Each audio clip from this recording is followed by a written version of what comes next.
to My Line of Work. Here we dive deep into the world of work, what people do, why they do it, and how they got there. From dream jobs to unexpected paths, every story matters and every career has a story worth sharing. Our special guest today is Yunnan Chagollan. Thanks for coming, Yunnan. Yeah, man. I'm going to take this off. This was a gift from Yunnan. Dale. Dale. Go ahead and tell everybody what you do. Yeah, I am a construction estimator, and I've been doing it for 10 years. Nice. So you're actually the first career that I'm interviewing that I didn't know this career existed until I met you. Cool. So how did you hear about this, or how did you get into this line of work? Actually, it was a long chain of events. Okay. I was actually going to go to Ohio State for architecture. Oh, okay. And this was like back in 2010 when I graduated high school. Mm-hmm. So then I, did the whole thing. You apply, you get accepted. Yep. And then you come back and then you see like financial aid. I was only going to get a certain amount and I was going to have to pay $120,000 like out of pocket. Wow. And back then houses cost like, you could get a house for like $180,000. So I was like, dude, I'm gonna graduate. I'm gonna have debt like more than or close to the value of a house. Yeah. My first house was $114,000. Yeah. So it would have been, that's crazy. So yeah, after that, I was like, man, I literally looked around. I applied at UTSA like on the last day that you could apply. Oh, wow. And I had a few friends that were gonna come here. Mm-hmm. So yeah, I came here, started out in architecture, and interesting. same thing. It's like College of Architecture at UTSA. It had 3 branches. It was like architecture, interior design, and construction science. Oh. So with the construction science, it didn't come like naturally per se. It was more like a blessing in disguise. I actually had to take one class and I failed it. It was a construction science class? No, it was pre-cal. Oh, okay. It was like a summer class. It was that a requirement for the architecture route? No. Well, yes. So you needed to pass that class. I took it in the summer. I failed it by like a point. So I was like, all right.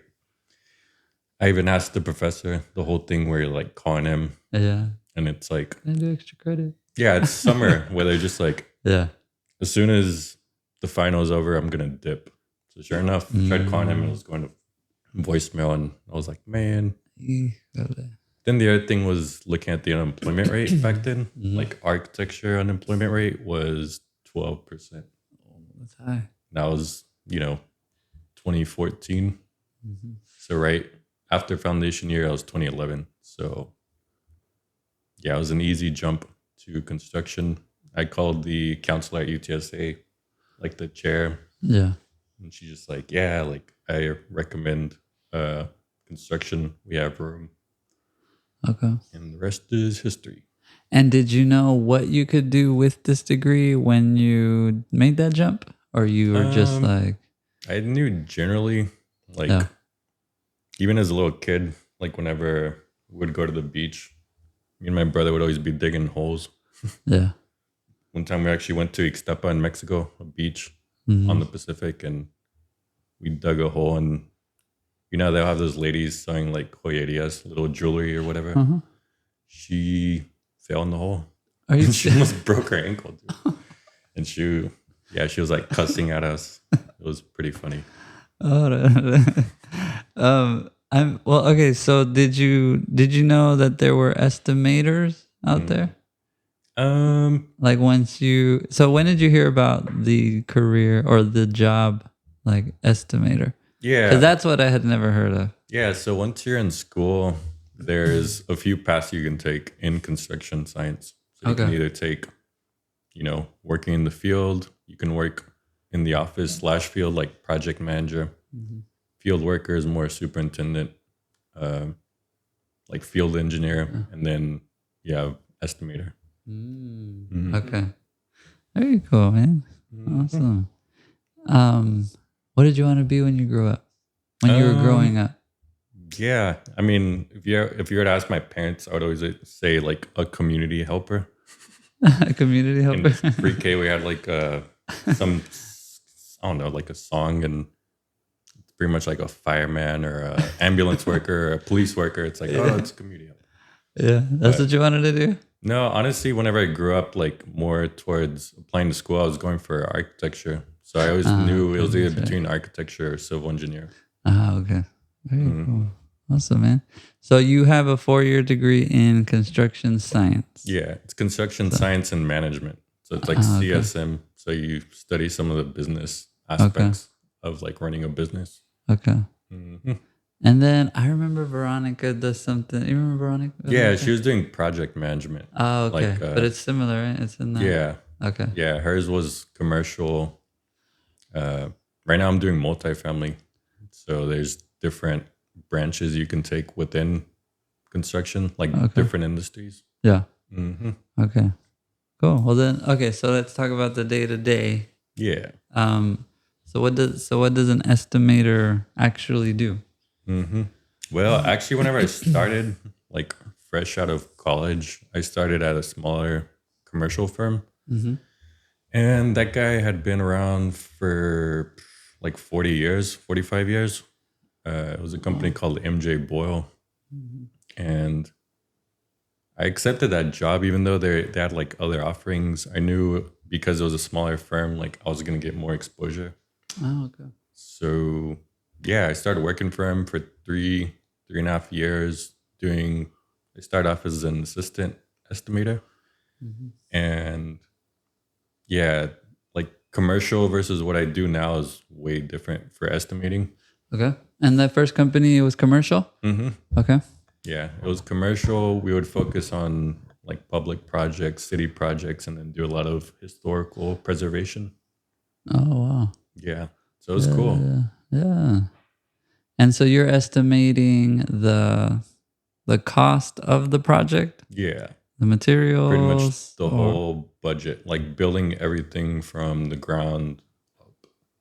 Wow. And like, are there any estimators that work for insurance companies? You know how when they say like, oh yeah, yeah, that's funny because you know like whenever you're doing one of those like credit applications and they ask for your occupation and you do the drop down, and they always give the option where it says estimator, but they never give construction estimator as an option. Yeah. So a lot of people, whenever you say you're an estimator, like, oh, you estimate the cost of like car. Oh, they think you work for like an insurance. I'm like, no, I work for a construction company. Interesting. It's somewhat similar. You're literally estimating. And by estimating, it's not really like guessing. It's more getting bids from every trade. Okay. So ideally, you want to get like 3 to 5 for each scope of work. Wow. Yeah. That's a lot. And then, and that includes labor and materials? Yeah. Okay. Yeah, we do everything turnkey. We don't do anything like in-house. Some companies, they'll do their own like framing, for example. We sub it all out. Oh, wow. And then, so how long is, like, let's say you're estimating a project. How long is that? Yeah, so I think the initial question you asked was, what is the day-to-day? So I went back and started talking about like how commercial is different than this. So right now I work for multifamily construction. Okay. And, there's single family, like residential, like building houses. There's industrial. There's heavy civil, like building roads. Okay. I work in multifamily. So all we do is build apartments. Oh, okay. Like gardens, podiums, wraps. So like those are more high density, like what you see when you're driving around Austin. They're usually like 5 to 6 story. They'll have like the parking garage on the first 2 levels. Yeah, and then they're just real tall. Yeah. So when I was in commercial for bidding, that was like the main thing. You would have like 2 weeks it's more cutthroat. You're pretty much racing against the clock. Like after 2 weeks at 2 p.m., your bid is submitted, and it's usually like in front of a crowd. So you'll go like in a room and you present them like on a paper. It's like, here you go, here's the bid. And it has like everything, Oh wow. like all the submissions that they asked for. And they'll read it in front of everybody. And it was really nerve wracking Oh wow. because you know what your number is, and they're reading every company to say, all right, ABC Construction, Yeah. you have this? Yes. You have this? Yes. You have this? All right.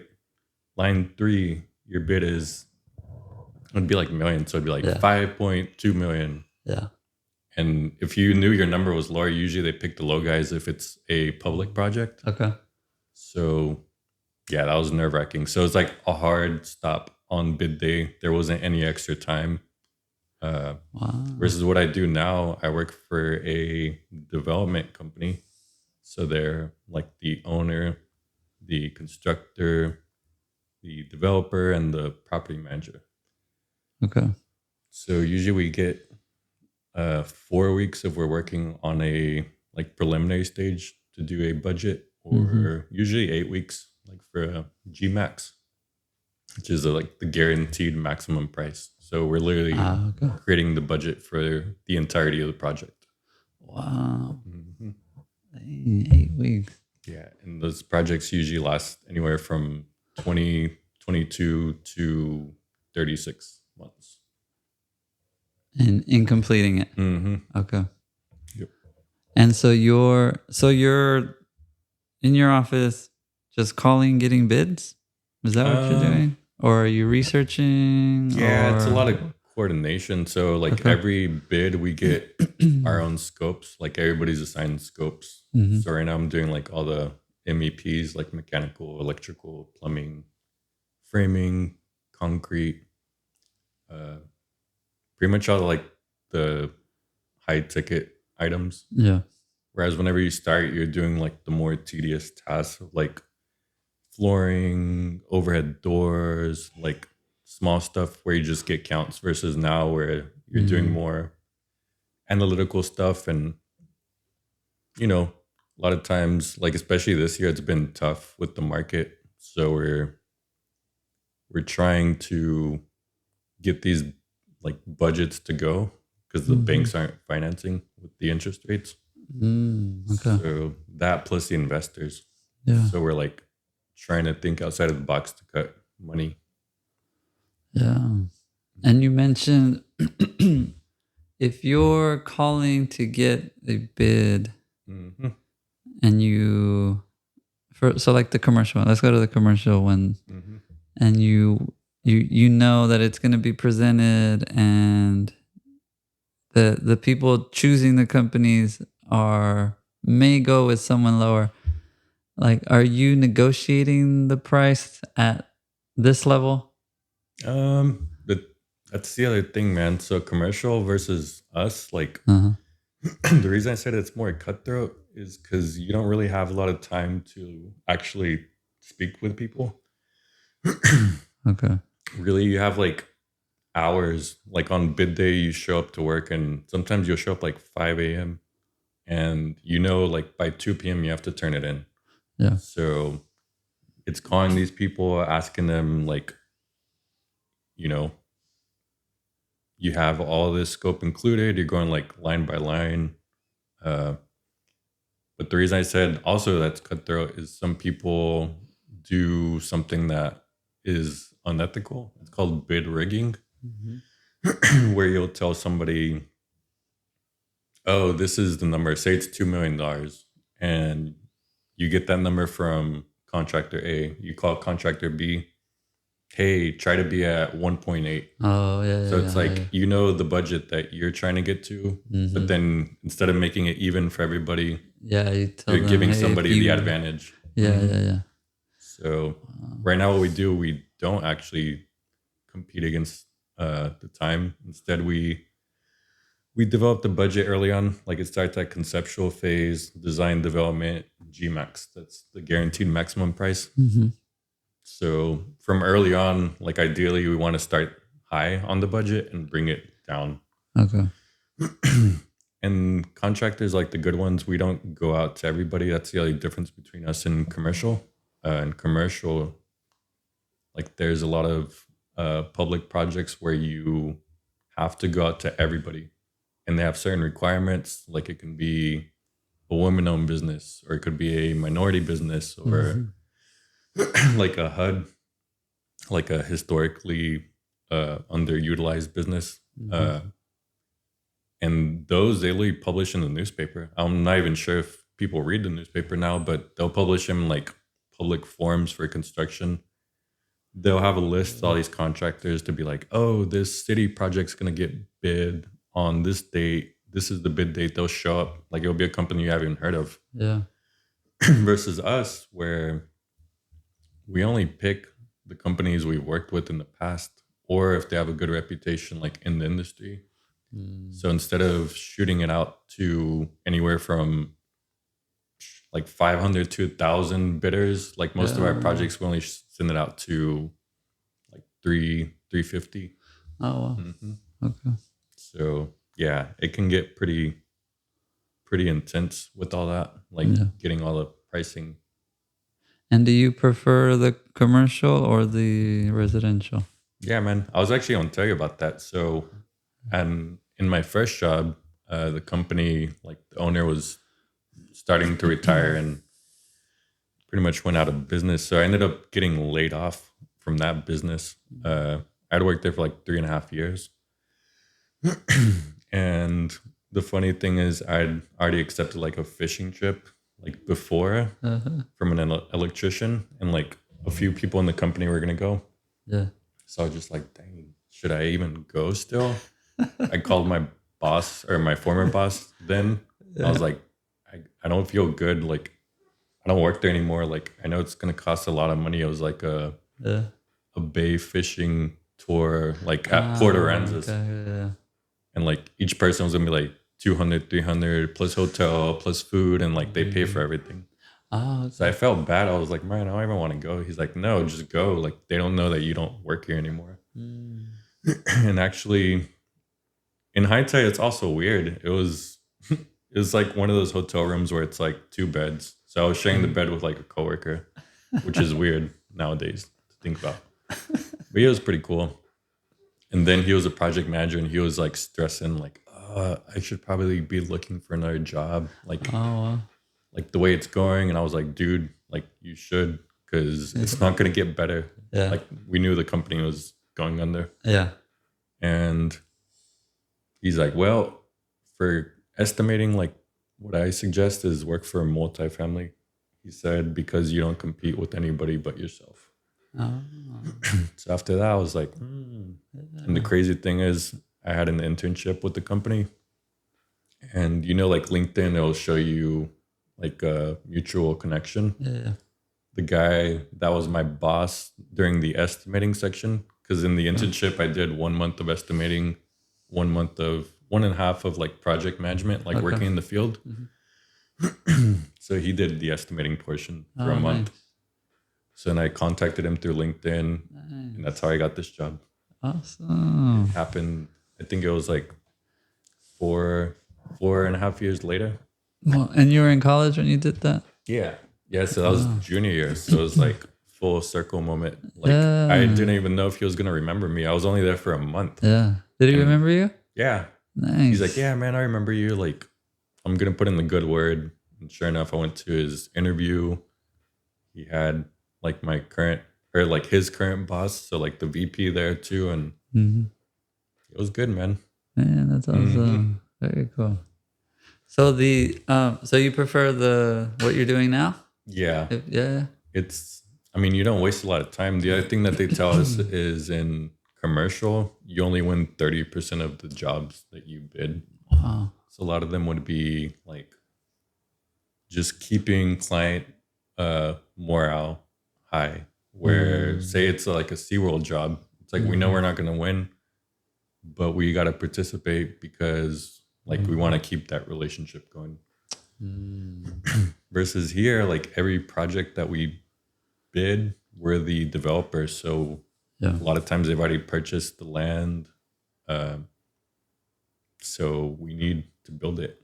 Yeah. So we're just trying to make the budget to make sure, like they have all these notes with the banks to say, all right, for this project to go, it has to be 250 square feet, uh, or $250 per square feet, meaning, you know, for this square foot of floor, it's going to cost $250 to build, like for the whole project. Yeah.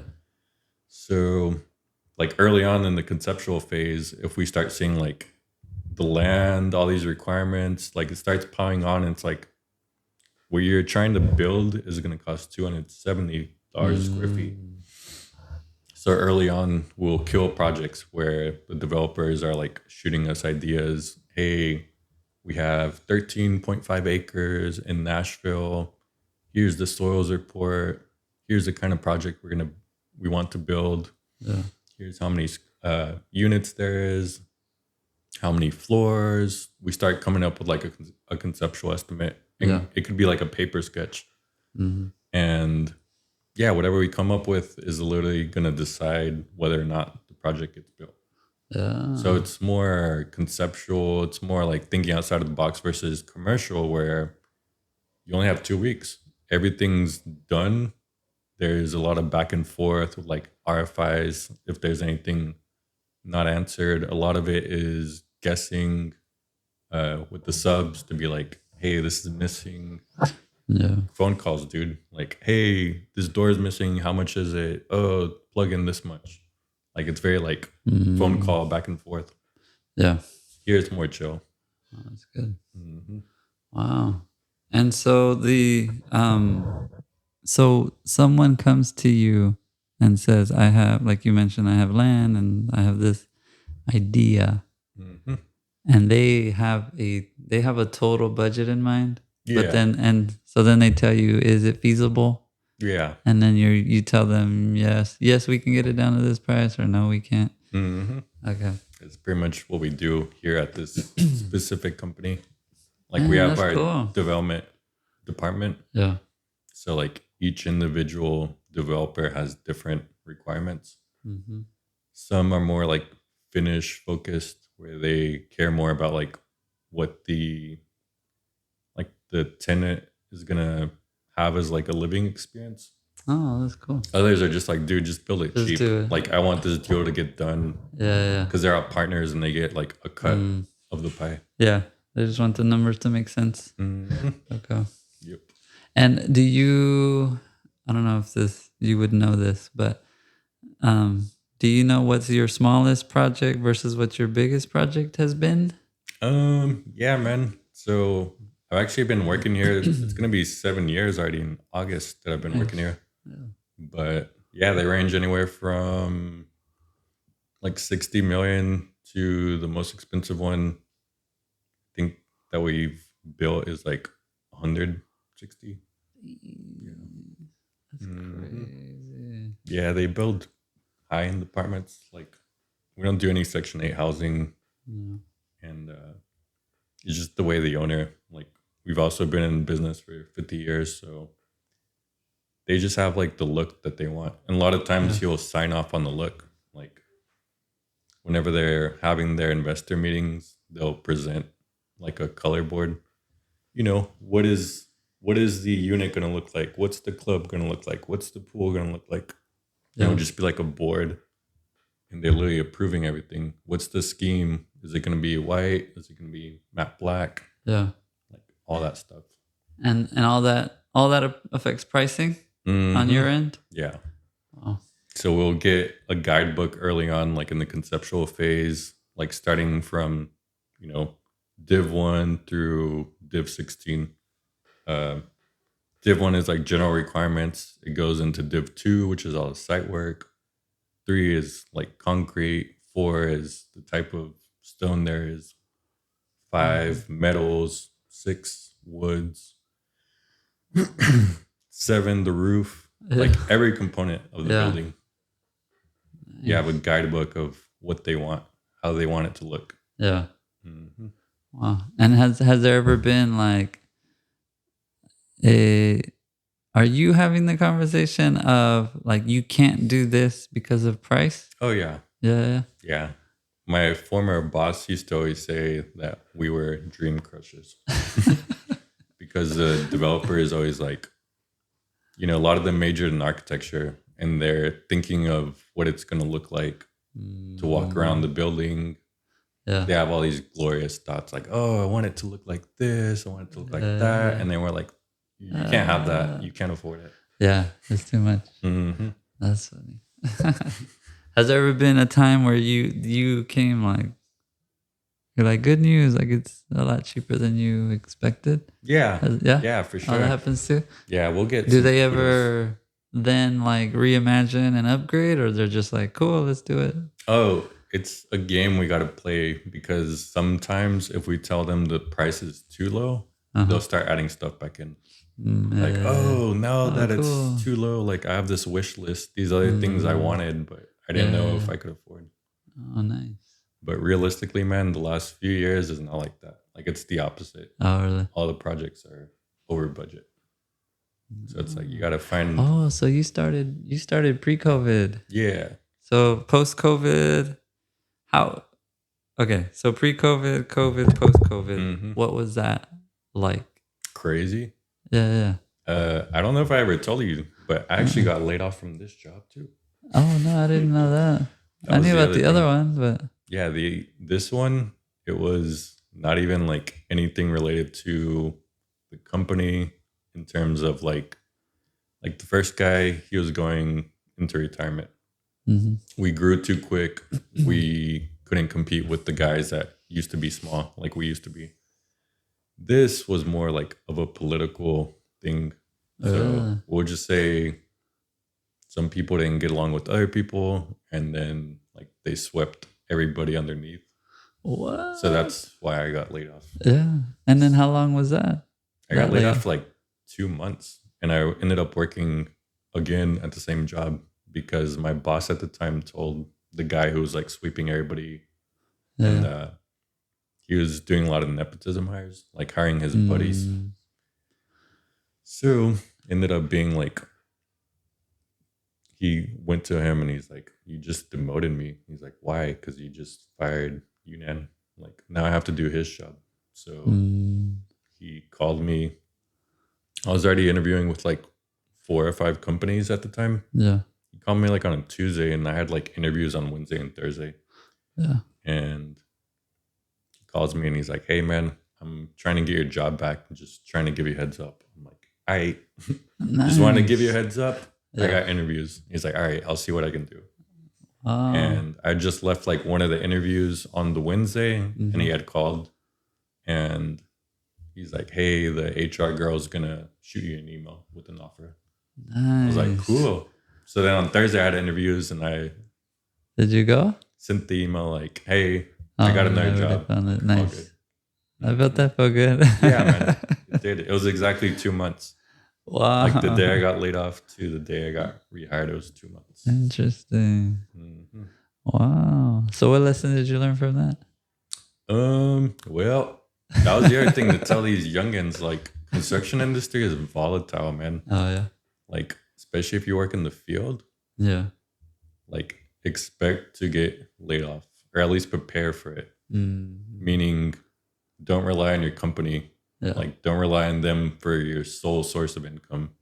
Like have a savings account. Yeah. Savings. Yes. Yeah. Yeah, you mentioned real quick. I want to go back. You mentioned you picked UTSA because of the cost compared to Ohio State. Did you have to pay No, it's out of state, right? So UTSA, you were just because you came from Houston. Yeah, right? Okay. Yeah, I was still in state tuition. So you're in state tuition, and then you still had to take out student loans, right? Yeah. But now those are paid off. Yeah, man. Yeah. I paid all my debt off like nice. Probably it was before COVID. Okay. It was probably like 2020. I think it was 2020 actually. Yeah. Because COVID had just started. I was like, man, like this kind of sucks. I'm getting a paycheck, but I'm not able to do anything. Yeah. So I was already paying off the loan, so I think I paid him off in like 6 years. Nice. Mm-hmm. So looking back, would you, knowing what you know now, would you not get student loans, or would you still go through with it, but maybe have a different game plan of paying them off sooner? What would you do if you were starting over? I mean, honestly, I think in high school you need to try as hard as you can, like get the best grades, because that's gonna dictate how many schools you're gonna get accepted to. Yeah. I was pretty good in high school. Towards the end, I was just like, meh. Like I'd already peaked. Like I couldn't go any higher. Mm-hmm. Like in 10th grade, I was taking like college classes, and I was just like, man. By 11th and 12th grade, it was just like boring, you know. Mm-hmm. And all they cared about is standardized testing. Um, but yeah, it's like once you get to college, if you have really good grades, you start getting scholarships. So I would get a lot of grants, a lot of scholarships, and yeah, the other thing is subsidized versus unsubsidized. Like, know the difference between that, because a lot of people don't. Were yours federal loans? Yeah. Okay. Yeah, so I got the one where you pay interest like after you graduate. it's deferred interest, deferred loans. Versus the other one where as soon as you get it, like the interest It starts. Yeah. Yeah. Mm-hmm. Okay. I know a lot of people that didn't know the difference, and yeah, they're like six Oh, figures and they were in just debt. the interest was starting. Mm-hmm. Wow. You know. So you would try to get scholarships, grants. Mm-hmm. You would try to not get student loans. Yeah. The other thing is like I still worked. Like I would do like what is the one where you work but you still go to school? Oh yeah. It's like a work program type. I know what you're talking about. Yeah. Where the most you can work is like 19 hours, but I worked at downtown facilities at UTSA. Yeah. So that was cool.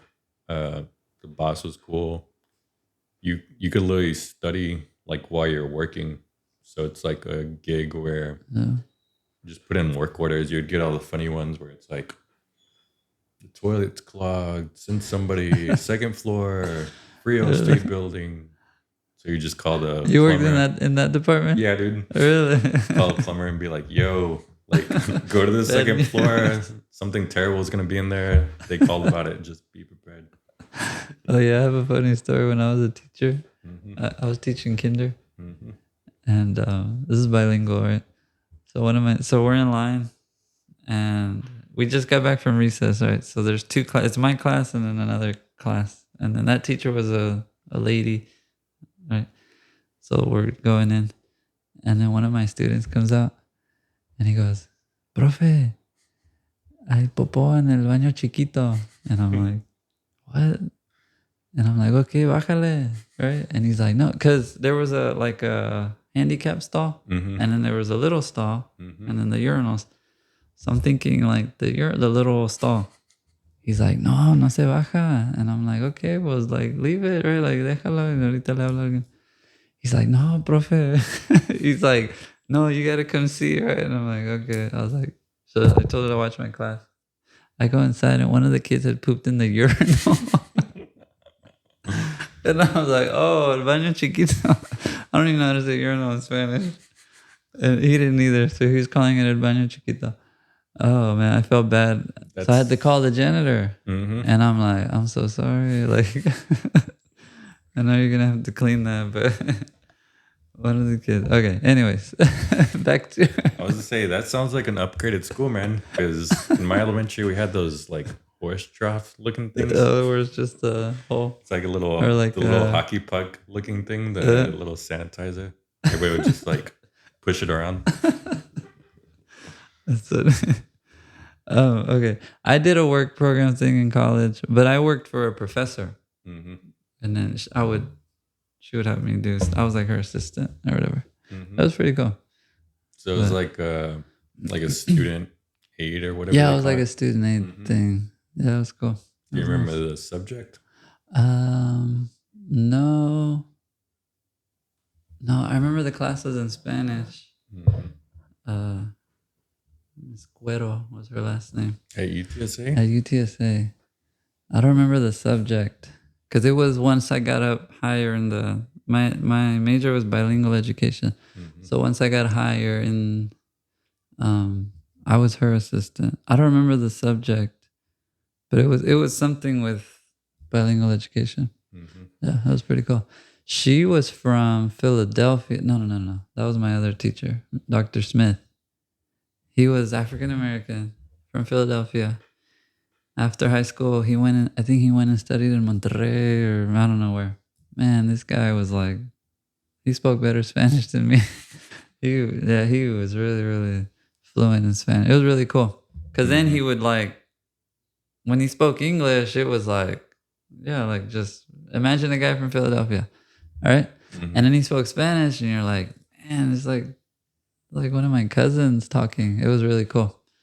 And then she was the same way. Miss Cuero was. She was American, and then she went and studied like in Costa Rica or somewhere.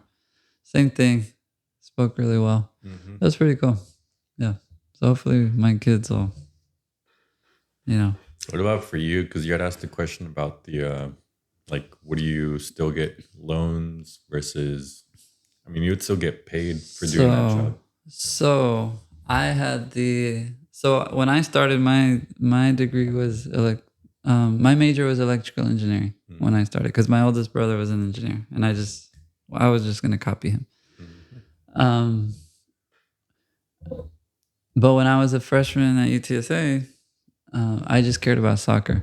So I was just soccer. I would go to class, not pay attention. I wouldn't even keep the syllabus. Like I was not a good student. But soccer, I was a really good soccer player. Um, I got what is it called? The probation, Oh, academic academic. probation. Yeah. So my mom's like, "You're done with soccer, right?" So then I'm like, "Man, I don't know if engineering's for me." I was just wasn't willing to put in that work. So I talked to the counselor. I had already taken so much math. I was like, I'm just gonna do math. Mm-hmm. Right. It was just an easy transition. My counselor was like, he goes, "Hey, I see you speak Spanish." I'm like, yeah. He goes, "There is a grant for bilingual educators. They're looking for bilingual teachers." I'm like, I looked into it. I'm like, oh yeah, sure. I think I'll like this. So I go and talk to my brother, right? I'm like, hey, what do you think? Like, there's this grant. It'll pay for all my school. Basically, 3.5, 4 years. It took me 5 years because my first year was just a waste. Mm-hmm. Um, he was like, do it, man. Like, try it if you think you like it. So yeah, I switched. My mom's reaction was, no, you're gonna be poor. Teachers don't make a lot of money. You're gonna be poor, right? So Mm-hmm. my parents' focus was like, just we came to the United States to give you opportunity. Like, go find a job where you're gonna make good money, and they didn't want us to struggle financially like they struggled financially. Mm-hmm. So that was the focus, right?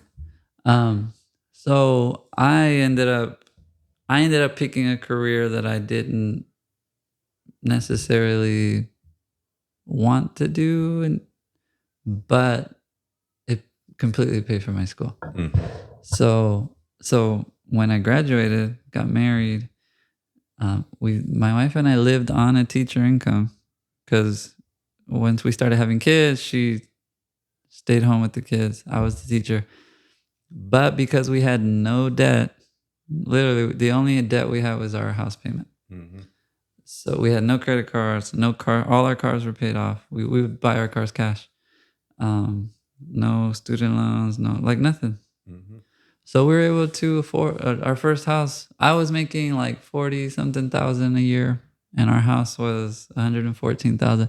Our house payment was like $950 a month, and I was bringing home like 2,600 a month, Mm-hmm. and we lived simply, but we lived on that for like 12 years. We lived on one income. I would do stuff in the summer. I would teach summer school, Amazon, Uber when that came around, right? I would do side hustles to bring in more income, but yeah, if I had the choice to go into debt for a career or get my school paid for a different career, I would pick the one with no debt. Mm-hmm. Um, but That Yeah. would be my I was gonna say, I choice. think it also depends on what you end up doing for a living. Because Yeah. I feel like if you pick a career path that you know it's gonna pay like for itself, versus if you Yeah. pick one where you're racking up debt and it's a career that is you're gonna struggle, like you just mentioned. Yeah. Like, yeah, then Yeah. maybe you should consider getting a job and Yeah. paying off school little by little versus Yeah. getting in debt.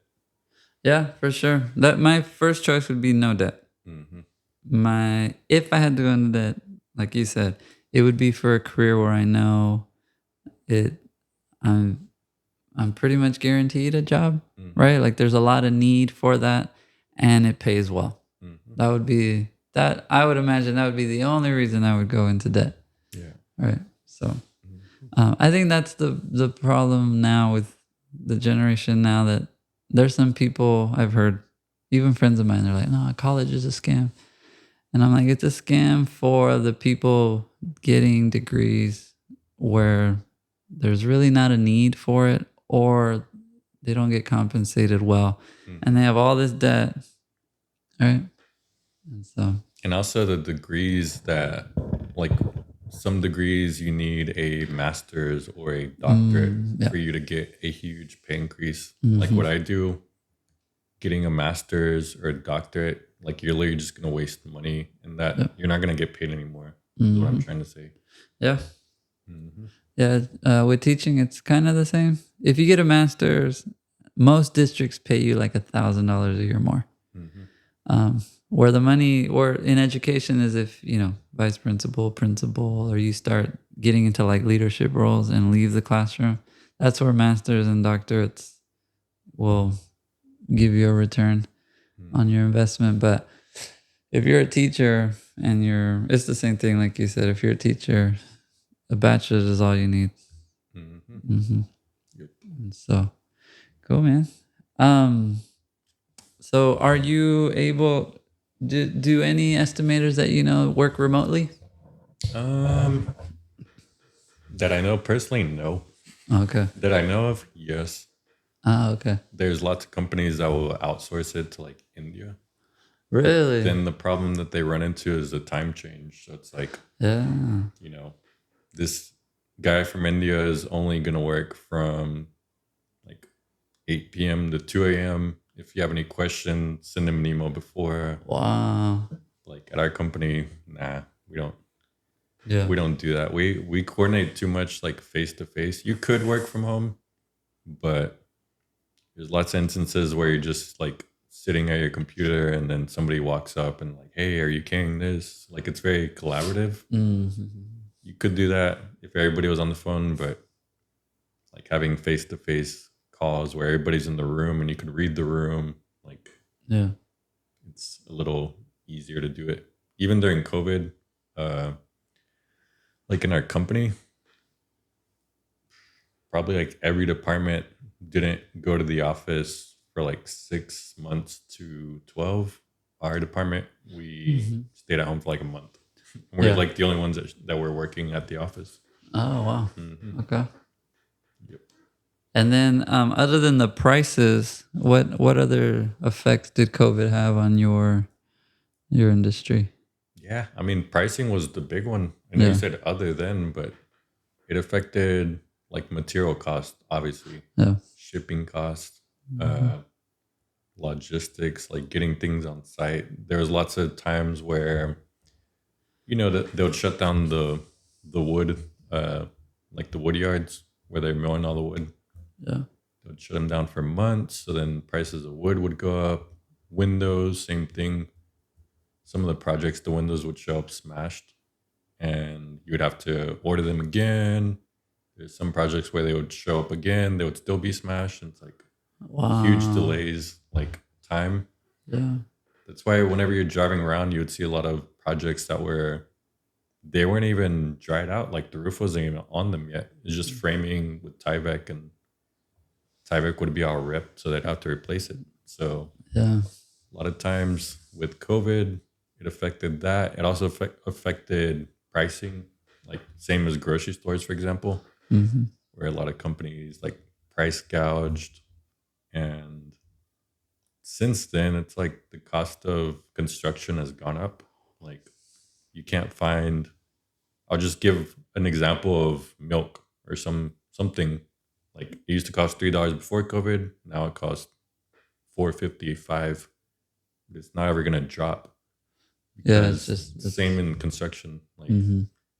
Like price of concrete, the price of fire alarm, price of anything related to do with uh, before COVID versus now, like it's gone up exponentially. Hmm. And have you noticed a drop in work? Like, does that affect how many projects come in for you guys, or y'all are Work still pretty wise, busy? no, I mean honestly, we only work on 5 to 8 projects a year, like on a good year. Okay. But that's what I was saying earlier. Like every project lasts, like from conceptual to Gmax, it can last anywhere from 2 to 4 years. Like the one that's going on right here outside the Cibolo Valley, Yeah. that one we worked on for a good 8 months before we actually like Wow. bid it, and that took another eight weeks. Yeah. So it's probably like 8 to 10 months before we actually started building it, and it's gonna take like 20 to 22 months to Wow. complete. And then once it's in the building stage, do you have any? Are you still working? Yeah, so we pretty much come up with like the whole playbook. We hand it off to the field team. Like it's literally every contractor that they should contract with Mm-hmm.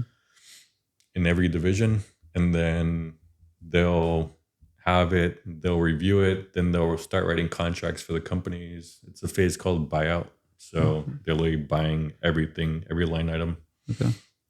And that's the process that we still help with. Uh, and then also the whole idea of getting those random phone calls where they're like, hey, there's something. Did you pick this up? A lot of times it's yes. A lot of times it could be that we picked contractor A. They had their buddy contractor D that didn't even bid it originally. Mm-hmm. And they're like, oh, it's because they didn't pick it up. It's like, dude, we scoped out these 4 contractors. You picked this other guy that wasn't Yeah. in the initial process. So, yeah, Oh, it's a lot of phone calls, coordination. yeah. They'll also contact us if it's like, hey, we discovered this, like lessons learned. Uh, Mm. the jurisdiction had this requirement on the elevators. They need smoke curtains. Every market has different requirements. So the field team will come back and ask us Yeah, yeah, yeah. or like inform us of things we should consider for the next one. Oh, that's smart. Hmm. That's good. Wow. Very cool. What was I gonna ask you? Um, You're asking about the field, like how if we're still involved in the field process. yeah, yeah, yeah. The other thing is we'll do field visits. If the project's in town, like we'll Oh, really? drive to them every month and go check them out.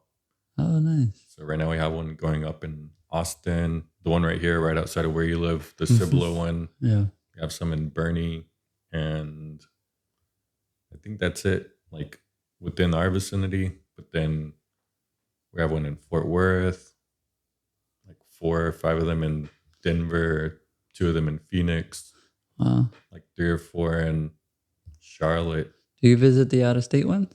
No, I think Okay. the more I move up, like they'll start asking me to go. Mm. But yeah, mainly I work at the office. Yeah. So we bid all the projects. Like And then when you're on a project, are you the only estimator, or are there a team of estimators? yeah, so estimating there's like levels. So whenever I first started, I was like an estimator. Right now I'm a lead estimator, and then there's a senior estimator and a chief estimator. Oh, So right nice. now we have 2 estimators. I'm the lead estimator. There's a senior estimator, and then the chief.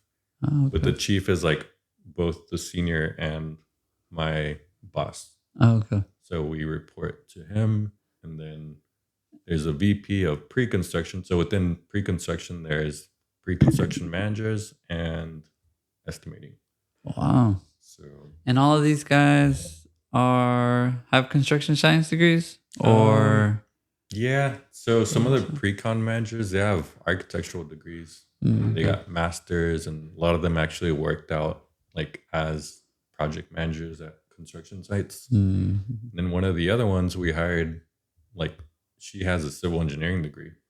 nice. So it goes back to like because we're in pre-construction, a lot of times we're looking at plans that don't have anything set in stone. So we're like kind of like predicting what's gonna be needed. So a lot of times we're getting burned on civil, like utilities, grading, pavement. Mm, So that's why they hired her because it was like, man, we need somebody that knows what they're talking about in civil because mm, civil yeah. engineers are having us A lot build all of these pre-planning. requirements, and Yeah.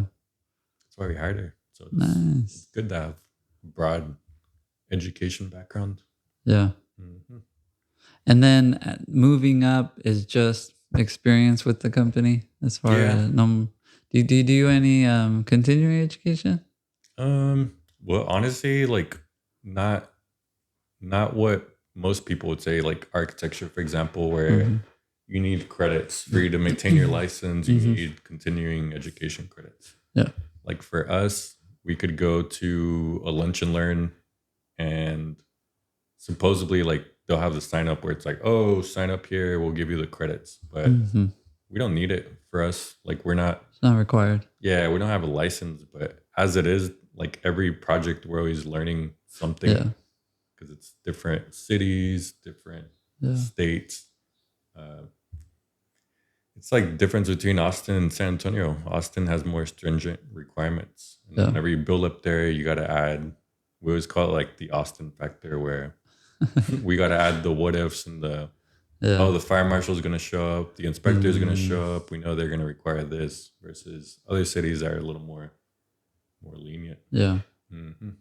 Yeah. San Antonio is the same. I heard Cibolo is real strict in the way that they build, Hmm. like their resident. So obviously there's like the national residential code, but then Cibolo has on top of that their minimum requirements. They're actually pretty chill, man. I was Oh asking one yeah. of the workers because he's working on this one right outside Oh okay. Reddit. You know the one in between the Evo and Yeah. the Yeah. Right there. Santicos. Mm-hmm. So we have another one in Bernie, but man, it's like what happens there is if you meet with the city, like without telling the field people, they'll send an inspector and they won't Oh even like inform the field person. yeah. So that's what was happening. Like the developers would go meet with the city guys. They wouldn't tell the field people. They would send out an inspector. It's like, dude, Oh we're not even ready for you. What are you doing on yeah. site? Yeah. Over here, they're at least the team they're working with, they're a little more understanding, more chill. Oh okay. Yeah. Yeah. Yeah. I meant more like the building standards, Mm-hmm. like their um like the because like the building codes are just minimum building standards, right? You have Mm-hmm. to meet this minimum requirement. Mm-hmm. But then Cibolo has like as far as how they impose it, I don't know, but it's the building standard is a little more strict, I guess, than the Yeah. yeah. That's what I've heard. No, I Do mean, they have a master plan. I don't know if you've looked into that, the Cibolo. mm-mm. Like, I remember even when I worked for MJ Boyle back then, they were like, we bid on some in Cibolo. Oh yeah, I guess like some convention center or whatever it is. yeah, But even back then, they were showing us like the master plan, and that all has to do with like the way they want the city to look yeah. versus Well, it's if growing you're a in the county, lot. dude, like Yeah. some places you'll pay $50 for a building permit and they don't have Wow. like any inspector, so you could do whatever you want. Oh man. So yeah, Cibolo is doing it right. yeah. Yeah, for sure. Do you plan on moving up? Yeah, man. Yeah. I think I have a goal like 2-3 years. Hopefully I'll be senior estimator, and then Nice. after that we'll be chief. But it Cool. also doesn't have to be only at this company. Like Yeah, eventually yeah, if you can. you don't find lateral movement, like you gotta dip. Yeah. But for example, like the senior estimator, he's 40, like 45, Mm-hmm. 44. Yeah. So I'm 33, and it's the whole deal. Like, I'm not gonna do this for another 10 years. What I'm doing, like, Yeah. if I don't move up by 5 years, like, I'm gonna look Look elsewhere. somewhere else. Mm-hmm. I always thought that was interesting that because it's the same thing with I always shop around like insurance and phone plans and internet plans, and I'm like it's crazy that I've been with this company and then like the price goes up, right? Mm-hmm. But then I call this other company that I've never been with, and they're like, "Oh, we'll offer you a new customer discount," right? Mm-hmm. So then I'll switch, and then the same thing happens at this company. The price goes up, and then I call them and try to negotiate. They're like, "No," and then I'll call another company. They're like, "Oh yeah, we'll give you a new customer discount." And I'm like, "Why don't they give the discounts to the people that have been with them the longest?" Mm-hmm. Right? Same thing with some companies and their workers. Like, yeah, they'll be real stingy when it comes to raises. But then you go to interview with a different company, they're like, oh man, we'll give you a signing bonus and we'll pay you more. And it's like, it's going to be more expensive for them to replace you than it could have been to just give you a raise. Mm-hmm. They got to train the new guy and I think it's just better to keep your people, take care of them, pay them well, get right, Yeah. than it is to, like you said, yeah, if I'm not progressing, like I'm gonna maybe find that somewhere else. No, man. Honestly, construction is tough. Like, the average career, like at a certain company, is like 2 years. Like, a lot of people job hump Oh, a lot, dude. Like, yeah. they'll job hop from one company to the next. If you go on their LinkedIn, it'll be like a year and a half here, 2 years here. It's Wow. like, that's the saying, like, the best way to get a raise, go look for another Yeah. company. Yeah. Mm-hmm. Unfortunately. Mm-hmm. Híjole. So what are some pros and cons of your career, would you say? Yeah. I think pros is you definitely learn a lot. Like, the whole thing where it'll be Sunday and a lot of people will be like, like, I'm worried about going to work. I don't want to go to work. Like, the Sunday scaries or whatever. Yeah. I don't really get that. Instead, like, on Sunday, it's like, dang, I wish I had more time to do stuff, but Yeah. look forward to the week because it's like, I know I have things that need to get done. And once you get to work, like, form a plan of attack. Shower thoughts in the morning where you're taking a shower. It's like, oh, damn, what do I got to do? Oh, I'll do this. I'll do that. That way you get to work and you hit the ground running. Yeah. And yeah, I'd say that's a pro. Like, it, because, like I said earlier, commercial versus this. Mm. Commercial is more like fast paced. You don't have a lot of time to yourself. For this job, you have a lot of time. So you have time to ask questions to the contractors, to learn more. Yeah. Bosses, same thing. Like, a lot of them have a lot of experience more than I do. And just picking their brain, man. It's the best thing you can do. Yeah. Best way to learn. Hmm. Yeah. So that con, probably the, I guess right now it's the market. Like, the Mm. interest rates, those are killer. Yeah. They're killing projects left and right. We have a lot of contractors like calling us. It's pretty sad. You can hear in their voice like desperation where they're like, man, like, we don't have any jobs. Yeah. They're all getting canceled. They're all getting pushed back. Híjole. So that's the tough part right now. Having to tell people like, we don't have any Texas jobs coming down the pipeline. Mm. They'll come to the office and they're just like, man, like, do you have anything? It's like, no, man. They're like, yeah, we heard it's gonna last till, you know, January. So that with the tariffs too, Yeah. a lot of companies are taking advantage of that situation. You know, like, at the beginning of the year, whenever Trump became president and like they knew the tariffs were going to get announced, all these companies, they started like imports Mm. way through the roof. If you look at all the reports, Okay. a lot of companies like overstocked their warehouses, knowing that they're going to get imports for the tariffs. Mm. So then now what they're doing is they're making the consumer pay, and they're the ones that are profiting like crazy. Yeah. So we're getting hit left and right, like for steel, for countertops. That's another example. A lot of Oh, yeah. countertops come from China or Mm-hmm. Vietnam, Thailand, India, Brazil. Yeah.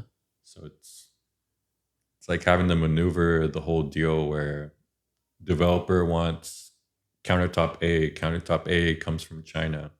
Yeah. So that's the tough part right now. Yeah. Trying to coordinate all that and try to get cheap prices while also navigating all the tariffs. Wow. Yeah, that's mainly it. Those are the cons. Yeah. The market, the interest rates, tariffs. Yeah. Mhm. And then your schedule is Monday through Friday. Yeah, 7 to Yeah. 4. 7 to 4. Oh, that's a nice schedule. Yeah, it's cool because I mean you could work from home, but ideally, I try to do everything the 7 to 4 hour. That way, I don't gotta worry about it. Yeah. Try not to focus on work. Like as soon as I leave work, I try to leave work at the office. Good. Hmm. Very cool, man. Yeah, man. I know you travel a lot. What's your PTO like? Yeah. So right now I get 3 weeks. I got the extra fourth week whenever I did the fifth year, the Okay. 5th year anniversary. Yeah. And then they just give a lot of good perks. Like we'll That's get good. from Christmas to New Year off. And then in the summer, like every 2 or 3 weeks, we'll get like half days on Fridays. Nice. Uh, they know a lot of people have kids, so they want people to go hang out with their family instead of be at work. That's good. Hmm. And do you know what your retirement plan is? Do you have a Yeah, 401k at work? yeah. Nice. My good old buddy Lewis told me about it a while back. Very cool. Remember those good old Dave Ramsey conferences? Yeah. He's also kind of a jerk, dude. Like in person, Oh those yeah. talk shows where he'll just be like, "You're an idiot." It's like, dude, Sell the car. chill. His his advice, I think, is very good for the general person, right? Mhm. Um, it's just, I mean, it's just stay out of debt.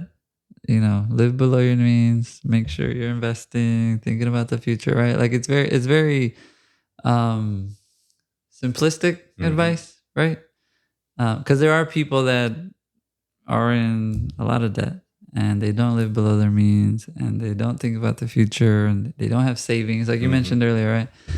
And so, yeah, I mean, I don't follow his advice to the T, Mhm. but I do, we stay away from debt, we budget every month still, my wife and I. Mhm. We think about the future, retirement. Like eventually, we're gonna stop working, whether that's on our choice or, like you said, like um, we don't know what 20, 25 years is gonna look like for us, and so whether we're able to work or not, or whether we decide to stop working, like takes money, right? Money touches everything. Is what I tell my kids. Like money touches everything, and so it's important to learn about um, how to manage it. And then investing in retirement it's important, man, because I know my wife and I do financial coaching, and we've met with couples, even like single older people, Mhm. and they're like, I got to keep working. Like I don't have enough. It's just, yeah, it's sad when It you, is sad, man, especially when they're like, people like our parents, like yeah, parents' age, where yeah, they've already hit that 65 year and they're just like, man, I have to keep working. I yeah, can't afford yeah, to live on the government checks. yeah, But yeah. yeah, So, man, so you that's why. gave good advice. I started at 25. As soon Yeah, as you know, that's whenever you stop becoming a dependent, you yeah. get kicked off of your parents' insurance. And I was like, all right, I'm going to start investing in the 401k. There you go. And That's good, yeah, man. company matches 4. So I put in 12. So, they always Nice. say 15 to 20 is like Yeah, yeah. ideal. So right now it's like 16%. Damn, that's good. So it's pretty good, man. Good advice. You're doing good, man. I'm glad. Thanks. I like it. That's awesome. Thanks, Dave Ramsey. Yes, sir. Oh yeah, it's funny. Um, me lo regalaste. Oh yeah. I had never read it Mm-hmm.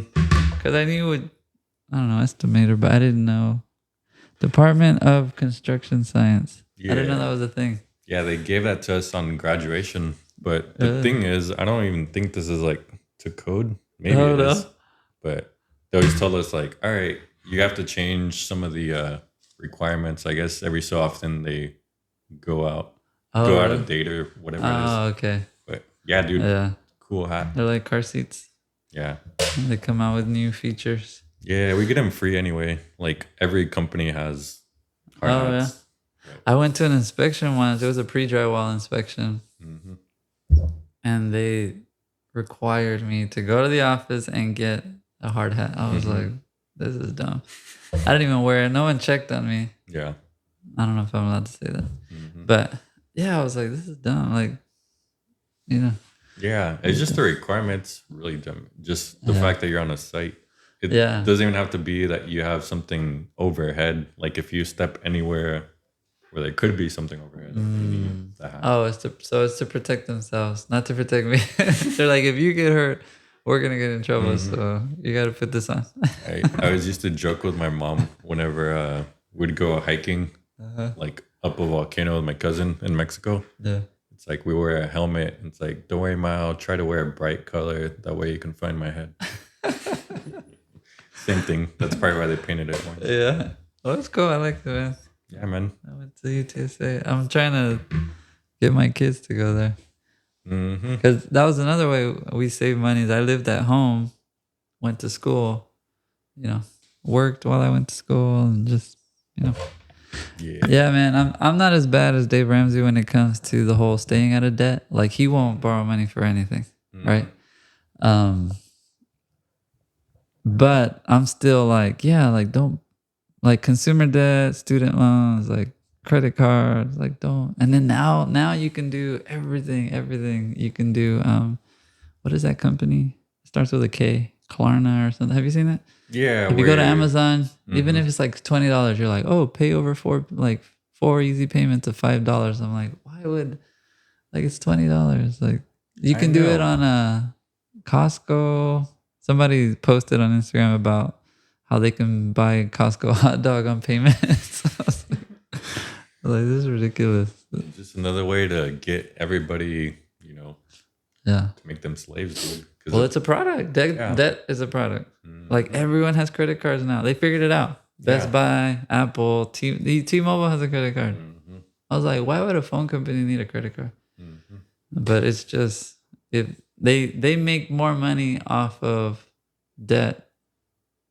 Well, no, don't quote me on that. But they make a lot of money lending people money, like on interest. Yeah. It's ridiculous. I always say, man, I have credit cards. They don't have any balance. Yeah. Pay them off Yes. because they're the rewards cards. So it's Yeah. like, Yeah. oh, for this one I use for gas because it gives me 4%. Okay, This one I yeah. use for groceries. Yeah.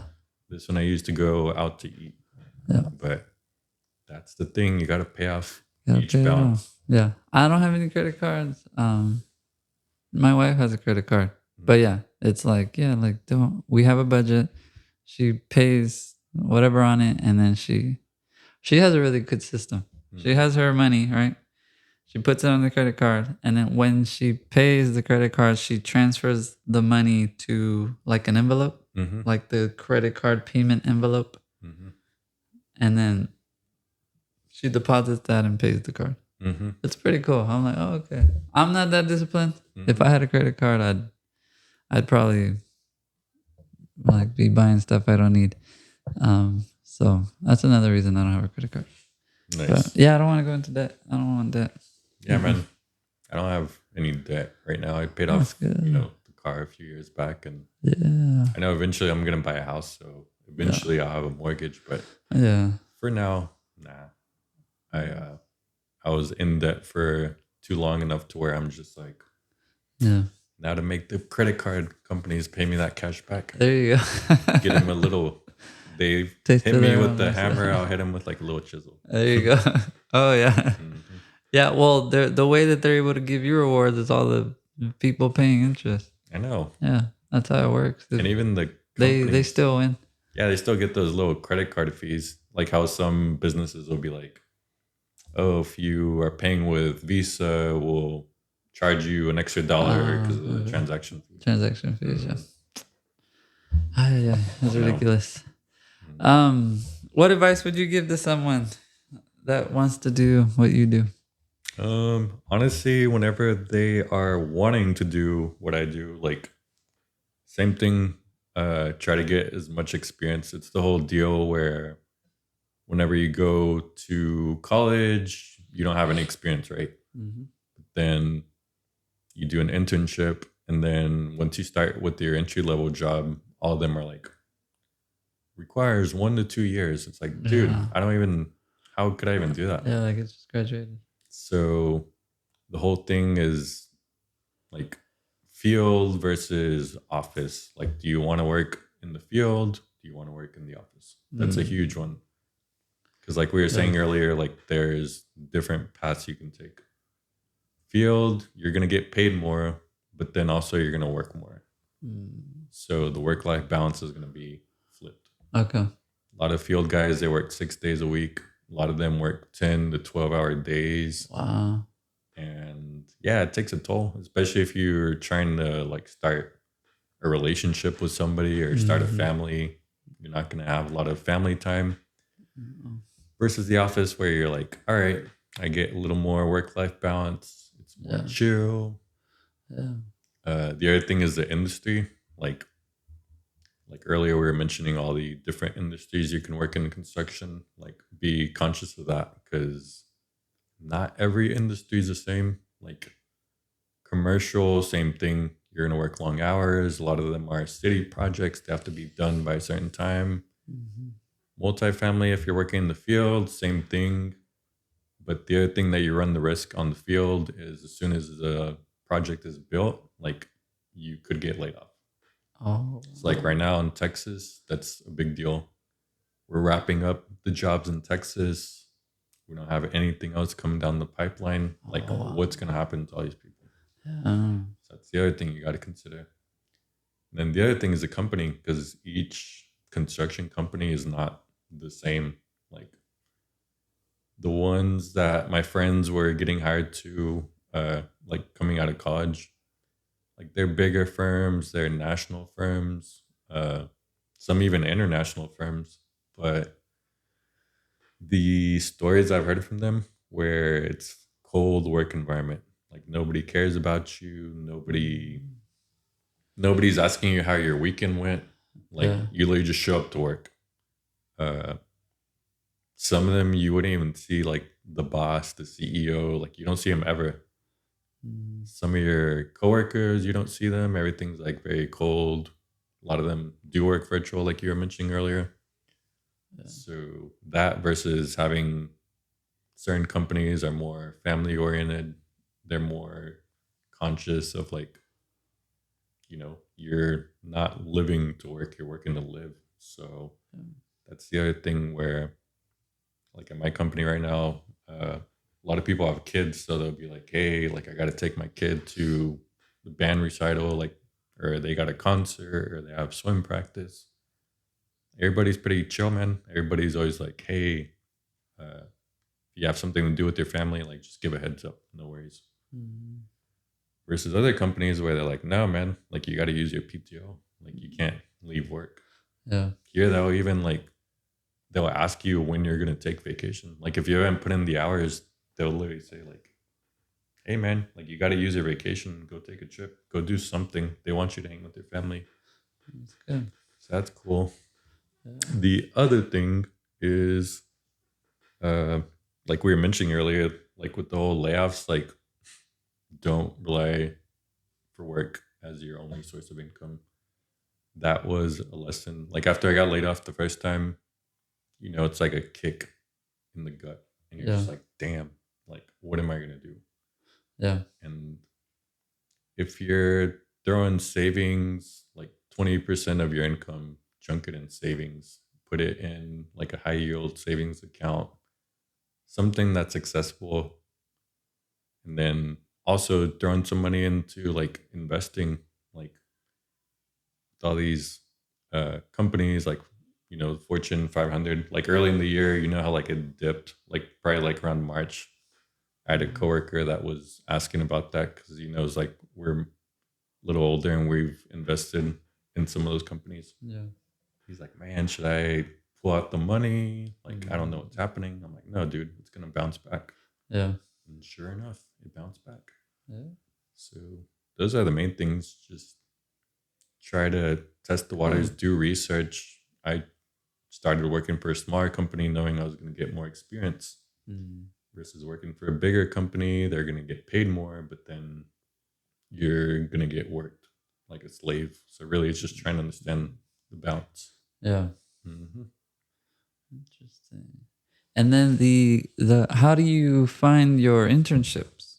Yeah. So at UTSA, whenever you're going to school, they have career fairs and they do them like every semester. So Okay. construction at UTSA is a big deal. Like they have a lot of local companies. They'll invest in like some of the technology studios, like all the computers. They'll buy them. You've heard of a company called Bartlett Cock? Like Mm-mm. they build a lot of HEBs. They Okay. build a lot of schools. Oh, okay.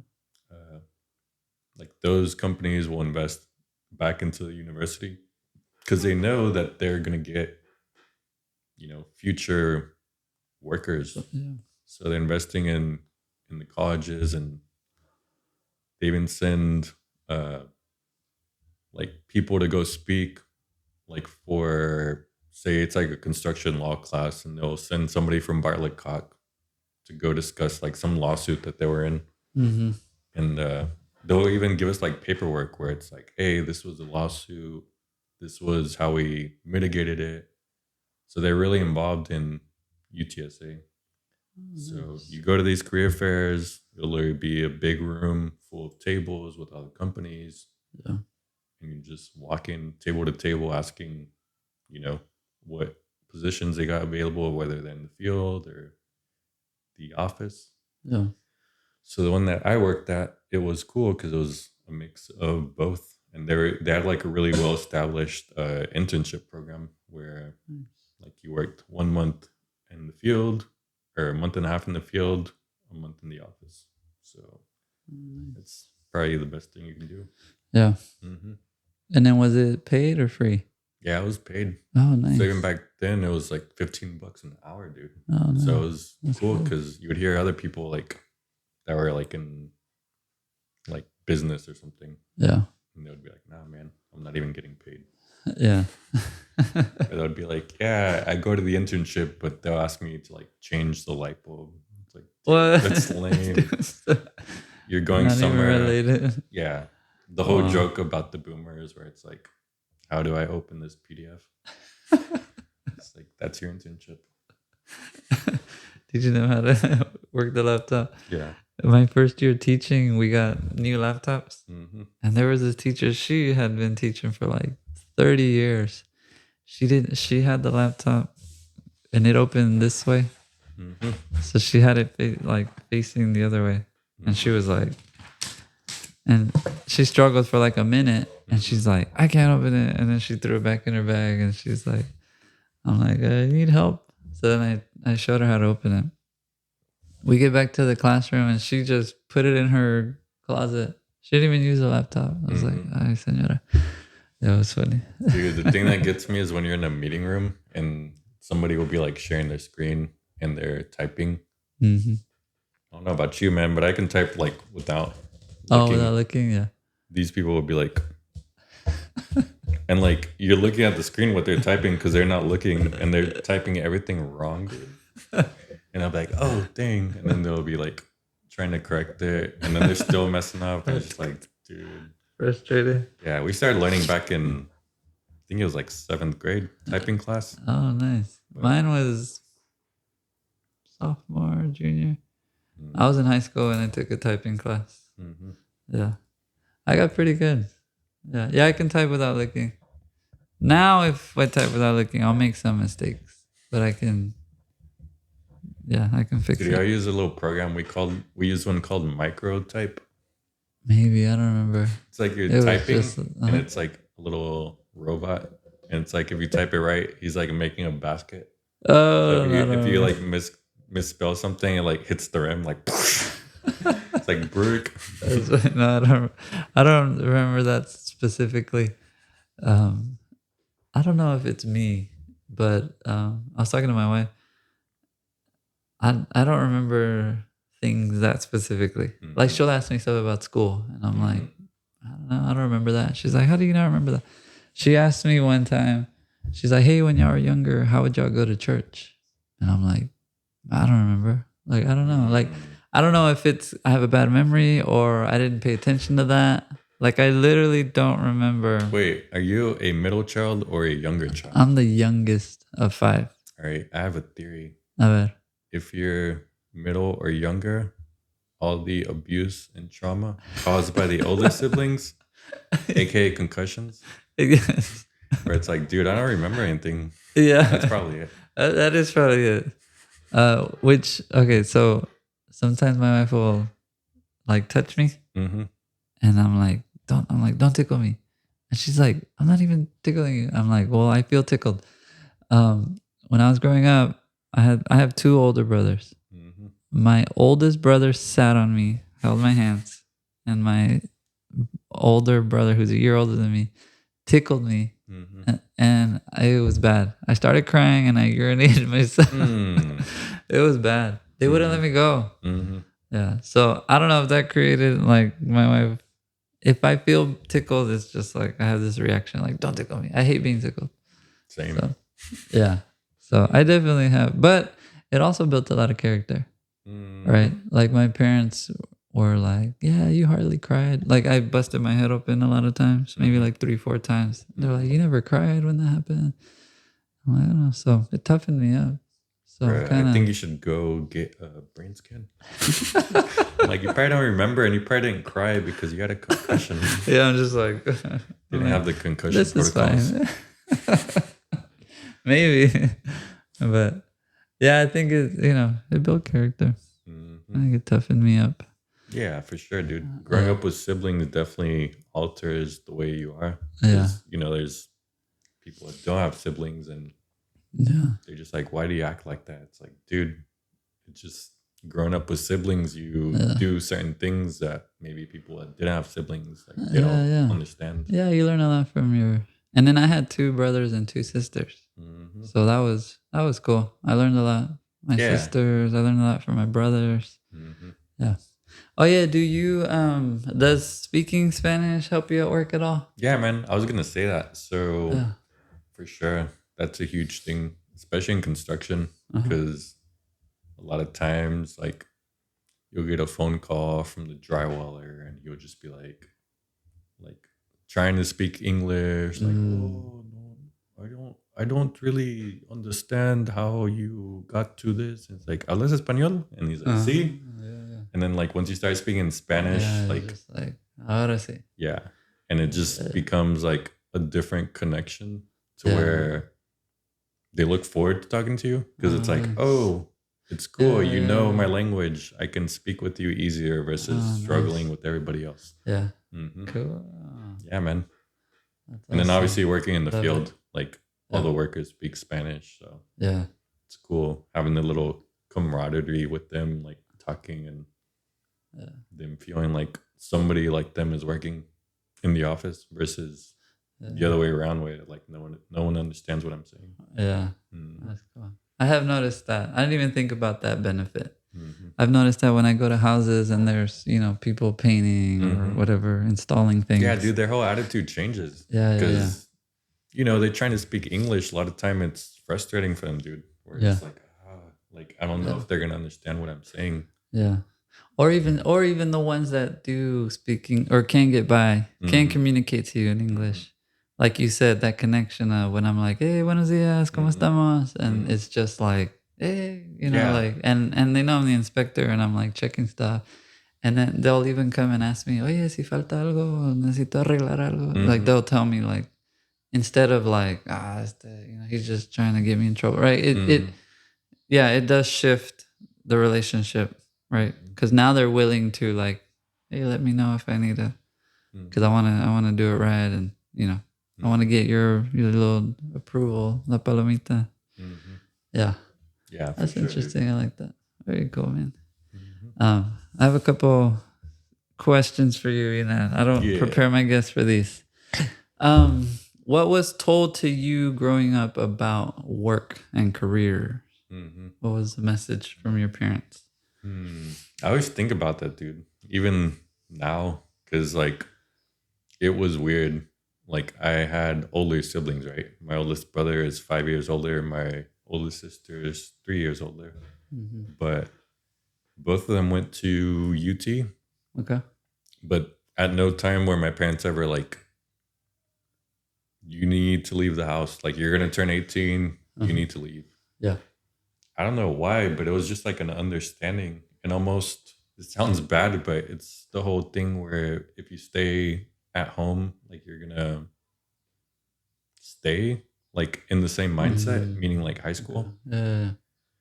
So I guess it was always understood like as soon as you graduate high school, go somewhere else because you're not in high school anymore. Like go be independent, go Mm. live on your own, Yeah. go, buy your own groceries, go wash your own clothes. Like I guess growing up, uh, we were given some chores around the house, so we knew how to do all those things. So even like cooking, like doing the bare minimum, like making eggs or quesadillas or something, like you knew how to do that. By the time you got to college, you could cook for yourself.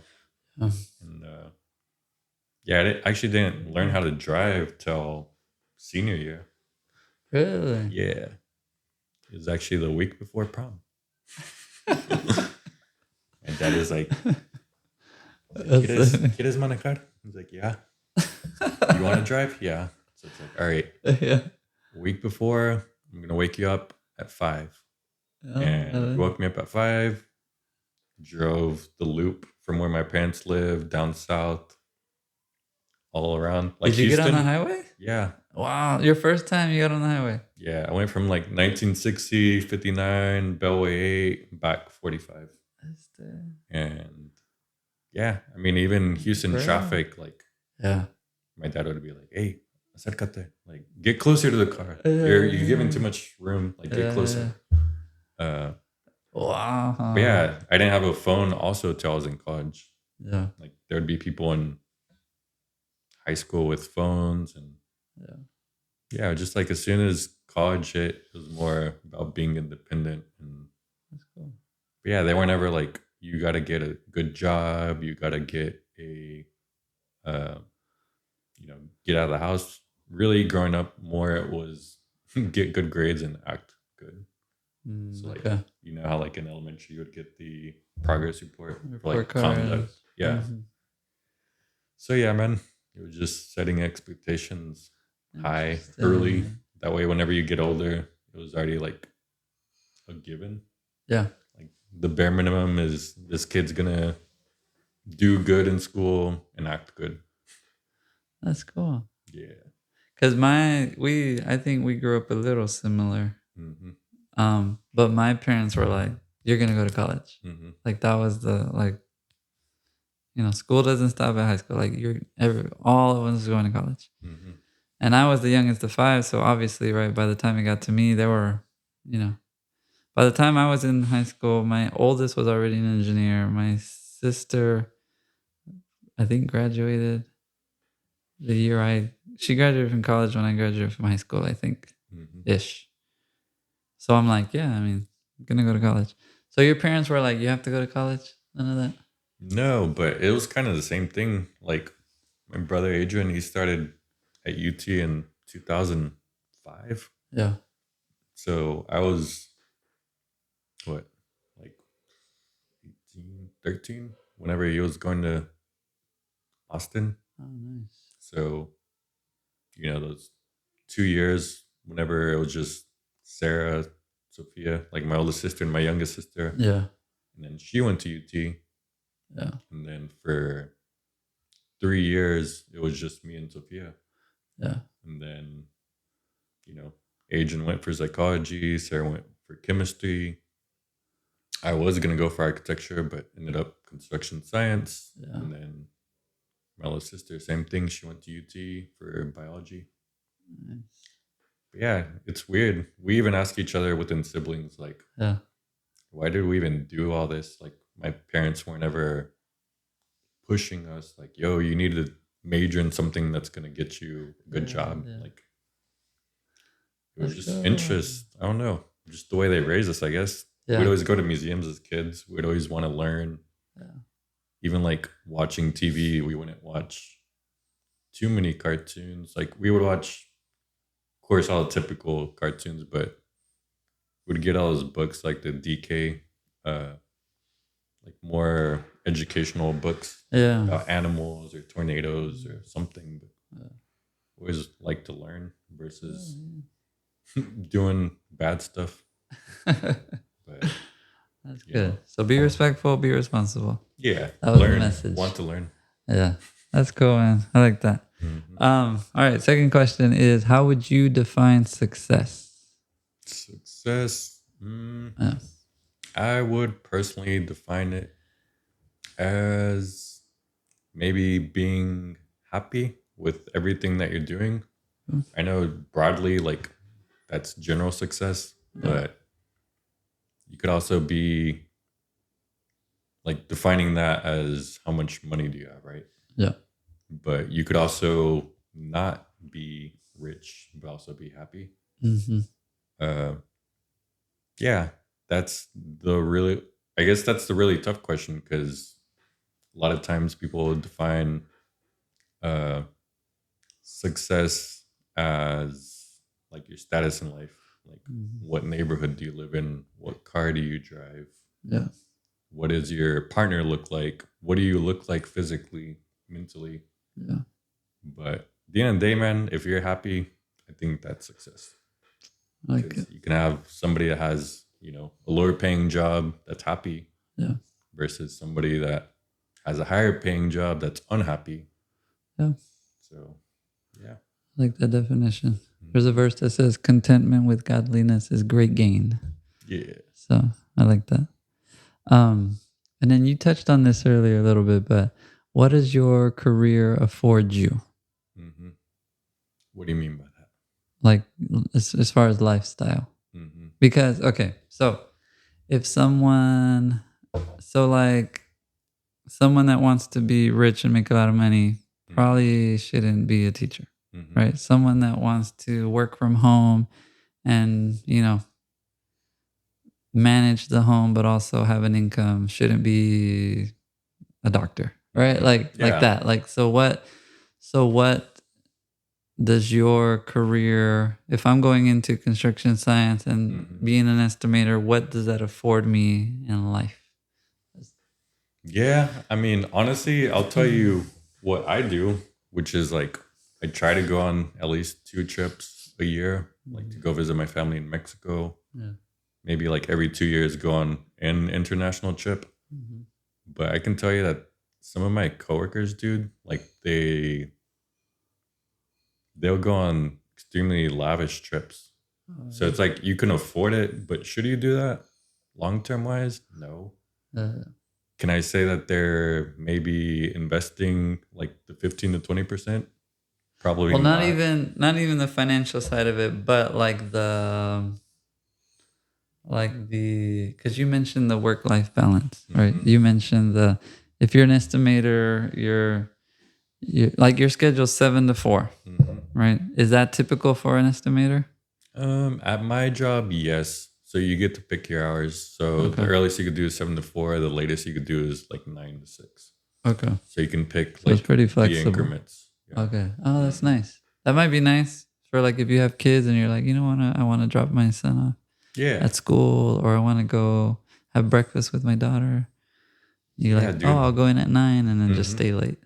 Yeah. That's cool. So your job affords you, flexibility, Yeah. structure as far as you're not working weekends. Hmm. Um, that's typical for estimators.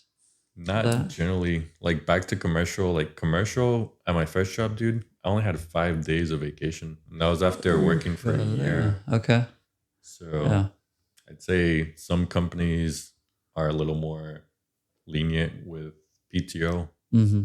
versus others. Well, they'll give you PTO, Yeah. but they'll give you something called unlimited PTO, Oh, I've which in heard of my that. dude, it's a mind trap Yeah, yeah, yeah. because you're like, all right, I have as much vacation as I need, but then also it's like you feel guilty asking. Yeah, yeah. Because then, you start to compare, right? Like, well, Yeah. he takes more than me, and she takes. Yeah, it's Yeah. like he took a whole month. He has this project that needs to be done in 4 weeks. Like now you have less time to work on it. So you start Wow. feeling guilty, like with the workers, or it's like, dude, I'm having to pick up all your slack. Like you're not coming to work. But it's cool to have a set, 3 weeks. Yeah. So they did some research on that unlimited PTO, Mm-hmm. and they say that workers take less time whenever they're given unlimited PTO. Mm-hmm. But but the research didn't say that part. They talked about it from the company's standpoint, saying you would think if you give someone unlimited PTO that they would miss work a lot. Mm-hmm. But in actuality, what happens is they take less time off. And then they're like, yeah, because people want to, work and accomplish things. But the article never talked about that. Mm-hmm. How it's like, well, I feel guilty, and we're comparing, and people are seeing me take time off. Interesting. Yeah, it kills the company culture too. Wow. Because you don't want to be the guy that's like always taking vacation and Yeah. like Yeah. not doing their work. Yeah. Mm-hmm. Yeah. What if well, you probably don't know, but like, what if someone is getting all their work done, but also taking a lot of time off? They're just like efficient, Mm-hmm. right? Yeah, But I that would guess. even cause, all right? Yeah. Like, dude, this guy's gone a lot. Like, he is Mm-hmm. getting his work done, but he's gone a lot. Yeah. I think that would cause, yeah, I think you're right. Mm-hmm. I think having a set time builds a more, Like structured approach. more structure. Just, I was going to say, I was trying to find a word that fit with the culture, right? If it, yeah, Yeah. interesting. I like that. Very cool, man. Is there anything else you want to add to the conversation? No, I'm I out of think questions. that's it. I guess the other one was Uh-huh. like the whole thing of, skills or qualities that have been crucial Oh, yeah. is be friendly to everybody. Okay. And I wrote this one down, do the most without skipping out the bare minimum. It's like have a high work ethic, but then also like don't skip out on saying good morning to everybody. Like that's the bare minimum. Yeah. A lot of people I work with, like they're, CEOs, they make a lot of money, they live in really nice neighborhoods, drive nice cars. Yeah. But then you see them in the hallway, they don't even tell you good morning. Oh, You'll be on the elevator with them, same thing. yeah, they ignore it. Nope. They don't say anything. And yeah, it's like I try to be nice to everybody, try to be friendly. Even if they don't tell you good morning, like the least you could do is tell them good morning. If they choose to return the favor, cool. Not whatever. Yeah, yeah. Same thing, like be nice to everybody, the custodian, man. Like my dad was a custodian at one point, so try to be friendly to the custodian, man, because these people are literally doing, the worst job on the whole building, and then people treat them bad. Yeah. Like the lady I talked to, she speaks Spanish, so we'll be talking Spanish, and the same usual people that don't say good morning. I'm like, hey, ¿cómo se comporta contigo? Like, how does this person act with you? Yeah. And they're like, no, hombre, ni me pela. It's like they don't even say anything. They don't acknowledge me. Yeah. So it takes a toll on them, man. Like their job's already tough, and then try to be friendly to everybody because it goes a long way. That's good. I'm like that. My both of my parents are janitors, so I'm the same. Like when my boys just like throw trash, I'm like, pick that up. Like somebody has to pick that up. Yeah. It's funny. It's from my parents being janitors. And yeah, same thing. Yeah, building relationships, being friendly with with everyone, right? It doesn't matter. The status doesn't matter. Like I think respecting everyone's contribution, I think is important. I like that advice. I like that. Thanks, man. Be nice and have a high work ethic. Cool, man. We'll end with that. Appreciate you coming on. Thank you. Man. This is the first career that I didn't know existed until I met you. Cool. So, thank you for tuning into My Line of Work. I hope today's video inspired you to find the work you love. If there's a career you're curious about, drop it in the comments. We'd love to feature it. Hasta la próxima. Cool, man. Cool.